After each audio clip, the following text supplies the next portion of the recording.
Dear students, जैसा कि आज हम इस वीडियो में लेंथेनाइड्स और एक्टिनाइड्स के बारे में पढ़ेंगे।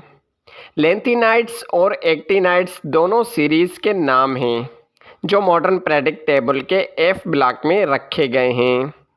इनको एफ ब्लॉक में इसलिए रखा गया है जो इनका लास्ट सबशेल एफ है। लेंथेनाइड सीरीज़ में 14 एलिमेंट्स होते हैं और एक्टिनाइड सीरीज़ में भी 14 एलिमेंट होते हैं।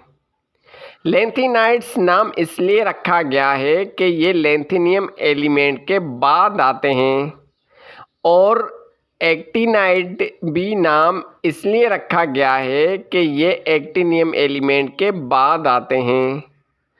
ये एफ ब्लॉक मतलब लेंथेनाइड्स और एक्टिनाइड सीरीज़ वाले सब एलिमेंट्स मेटल्स होते हैं।